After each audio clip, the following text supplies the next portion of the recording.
입다는 어제도 말씀드렸던 것처럼 참 어려운 환경에서 그의 꿈을 이루어낸 사람입니다.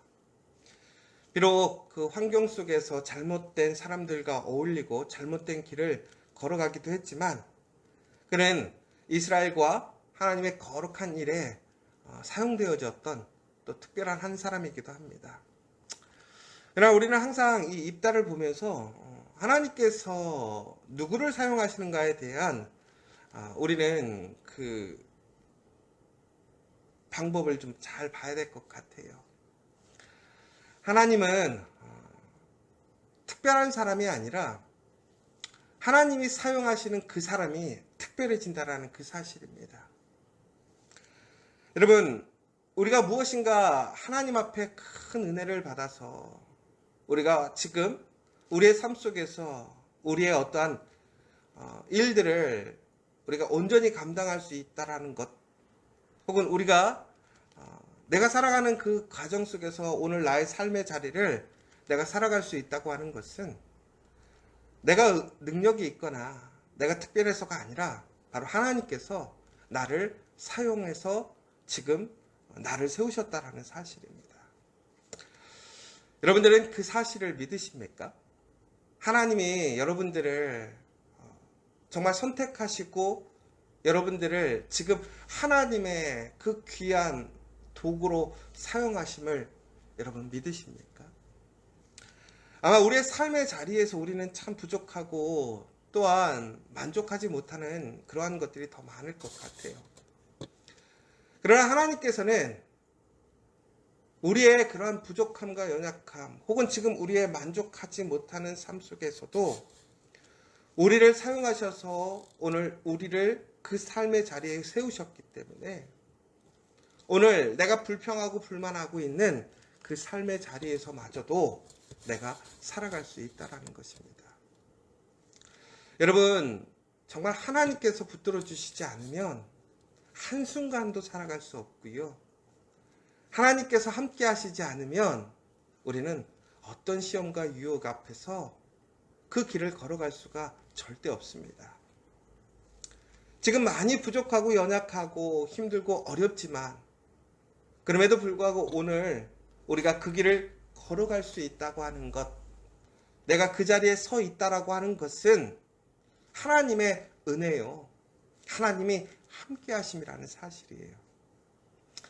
여러분, 그래서 우리가 오늘 이 길을 걸어가며 하나님의 그 믿음의 길, 하나님의 그 부르심에 순종해서 그 길을 걸어가게 될 때에 내가 지금 많은 고난과 시험과 어려움이 있을지라도 또한 내 안에 만족함이 풍성하지 못할지라도 우리는 항상 하나님이 나와 함께 하심을 기억하고 또한 감사하며 소망해야 한다는 사실입니다.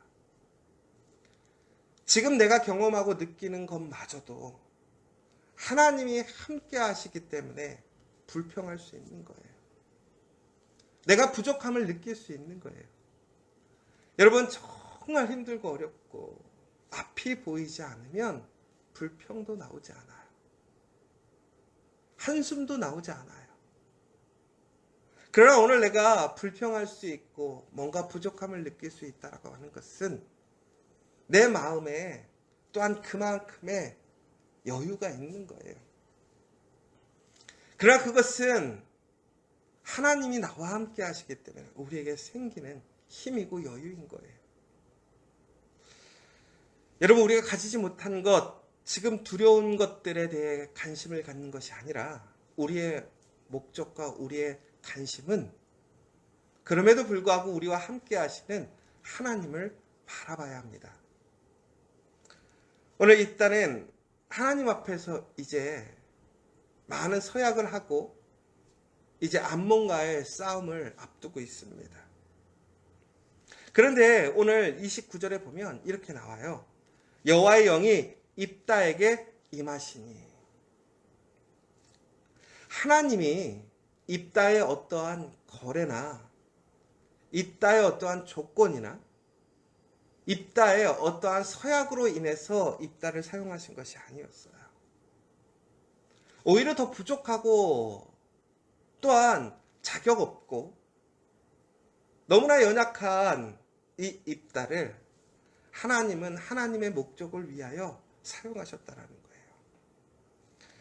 하나님이 사용하시는 것, 하나님이 사용하시는 사람을 보면요, 전국에는 하나님이 사용하시는 그 손에 붙들림으로 특별한 사람이 되는 것이고 그 특별한 능력을 행하게 된다는 거예요. 여러분, 우리가 그런 거 있잖아요. 장인은 연장을 탓하지 않는다. 우리가 수많은 어떤 예화들을 통해서 보면 어떤 유명한 바이올리니스트는 신발끈으로도 연주를 할 수 있고요. 어떤 예술가는요, 아주 값비싼 도구가 아니라 우리 생활에 쓰고 있는 우리의 생활 기구만으로도 예술 작품을 만들게 돼요.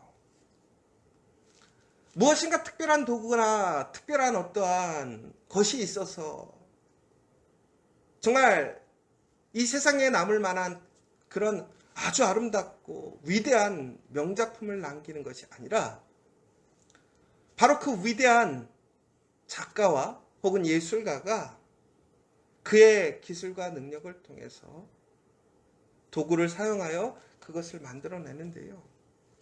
도구가 좋으면 좀 편할 수는 있을 것 같아요. 그러나 진정한 장인은, 예술가는 도구를 탓하지는 않더라고요. 하나님도 마찬가지예요. 하나님께 어떠한 도구가 있어야 되느냐? 아니에요. 하나님은 하나님 한 분만으로도 충분하고 그 능력으로는 부족함이 없어요. 도구가 필요 없지요. 오히려 도구를 통해서 그 도구가 하나님의 그 놀라운 손길에 참여하는 은혜를 입게 되는 거예요. 하나님께서는 이처럼 입다를 정말 연약하고 부족한 입다를 사용하셔서 하나님의 놀라운 역사를 만드셨어요. 하나님의 경이적인 사건을 만드신 거죠.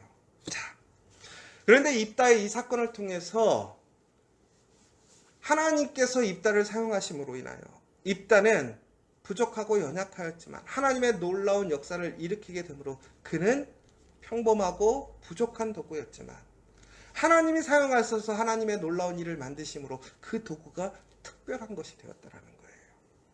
어떤 예술가가 그렇게 특별한 일을 해냈다고 생각해 보세요. 도구를 가리지 않고 그런 특별하고 아주 웅장하고 아름다운 명작품을 만들었던 그 도구가 추후에는 어떻게 기억될까요? 우리의 생활에 쓰여지는 포크라고 할지라도 그것은 아주 위대하게 어떤 박물관에 정말 존귀한 도구로 기억되고 남을 거예요. 여러분, 이처럼 우리가 중요한 것이 아니라 하나님이 사용하시는 것이 중요한 거예요. 우리는 하나님께 사용되어지기를 소망해야 돼요.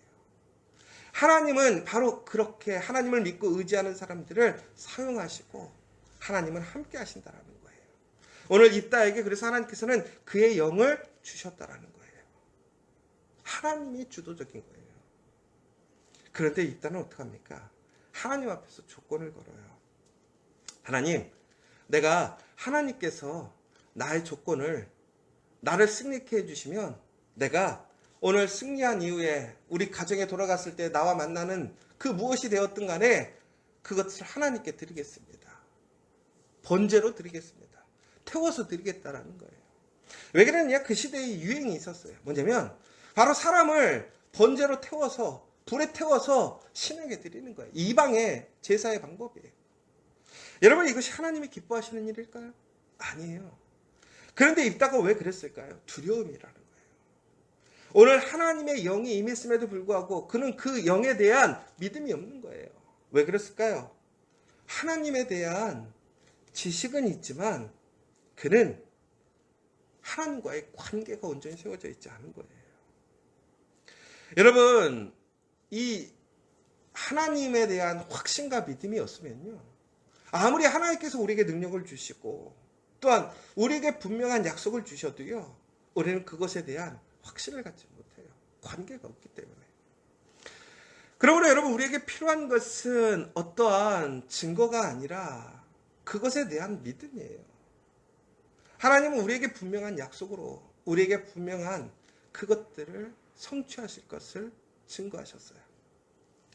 여러분, 우리가 무엇인가를 표징을 구할 것이 아니라 믿는 믿음이 필요하다는 거예요. 그리고 또 한 가지, 그 믿음은 결코 유행을 따라가지 않는다라는 거예요. 여러분, 세상에서 지금 무엇인가 이방인들은 자신들의 가장 소중한 것, 자신들의 자녀를 신에게 불태워 드려야 그 신이 그 마음을 알고 그 사람에게 필요한 것을 채워준다? 하나님은 절대 그런 분이 아니에요. 왜 사람을 죽여요? 하나님은 살리시는 분이에요. 그리고 세상의 그러한 유행을 따라서 하나님을 기쁘게 해드릴 수 없어요. 그런데 우리의 신앙의 모습은요, 우리는 믿음이라는 그것을 세상의 유행과 동일시 여기고 믿음도 하나의 유행처럼 생각할 때가 있어요. 어느 때는 기도가 유행하고, 어떤 때는 찬송이 유행하고, 어떤 때는 성령 통독이 유행하고, 어떤 때는 강해 설교가 유행하고. 여러분, 그 유행을 따라가는 것이, 쫓아가는 것이 우리의 믿음의 강함과 담대함을 보여주는 게 아니라는 거예요. 정말 가장 중요한 것은 유행을 쫓아가는 것이 아니라 바로 신실하게 하나님의 약속을 믿는 거예요. 약속을 따라가는 거예요. 그러나 그러기 위해서는 진정으로 하나님의 그 믿음의 관계를 세울 수 있는 그 사람들이 돼야 한다는 거예요. 어떤 교회가 돼야 되느냐, 어떤 모양의 교회가 돼야 되느냐, 모양이 중요한 게 아니에요. 무엇을 하느냐가 중요한 게 아니에요. 하나님과 진실한 관계, 하나님 앞에 그 거룩하고 정직하고 깨끗한 모습으로 살아가고 있는 그 한 사람, 그 믿음의 사람이 되어야 한다는 거예요. 종국에는 하나님이 약속을 하셨고 하나님의 영이 임해도 그 능력을 믿지 못하고 섣부른 자기의 두려움과 불안감 때문에 하나님께 조건을 내고 세상의 유행을 따라서 그 거짓된 믿음, 잘못된 믿음을 그의 믿음으로 승화시키고 올바른 믿음으로 생각하는 모습을 보게 돼요. 종국에는 그 결과가 어떻게 되었습니까? 입다는 종국에는 싸움에서는 승리하지만 사람들에게 기억되지 못해요. 자신의 가장 사랑하는 그 자녀를 잃어버리게 돼요. 그러나 입다의 이러한 실수로 인해서 입다는 싸움에서 승리했지만 그가 집에 돌아가는 순간 그의 딸을 맞이하므로 그 딸은 하나님께 드려지게 되는 모습을 보게 돼요. 그런데 이것이 진짜 드려졌느냐 드려지지 않느냐 이 문제를 가지고 또 신학적으로 여러 가지의 이야기들이 있어요. 그러나 중요한 것은 바로 그의 딸의 태도가 더 중요한 것 같아요. 그의 딸은 하나님께 소원하였으므로 그 소원을 지켜야 된다는 태도를 보여줘요.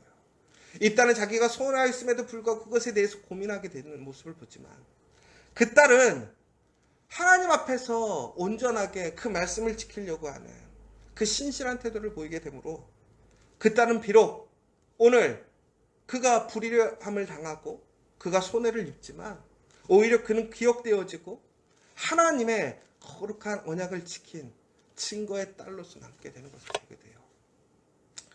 사랑하는 여러분, 진심으로 믿음은 우리가 유행을 쫓아가는 것이 아니라 바로 하나님과의 진실한 관계, 그 신뢰함을 믿음으로 나아가는 거예요. 우리 커피학교의 모든 성도들이 그렇게 되었으면 좋겠어요. 그래서 진정으로 이제 9월에는 세상의 유행을 쫓아가는 믿음이나 우리의 두려움 때문에 믿는 그런 믿음이나 나의 필요 때문에 하나님을 믿는 것이 아니라 정말 하나님 그 분을 온전히 바라보고 소망함으로 그 하나님의 사랑의 은혜를 누리는 저와 여러분 되시기를 간절히 소망합니다.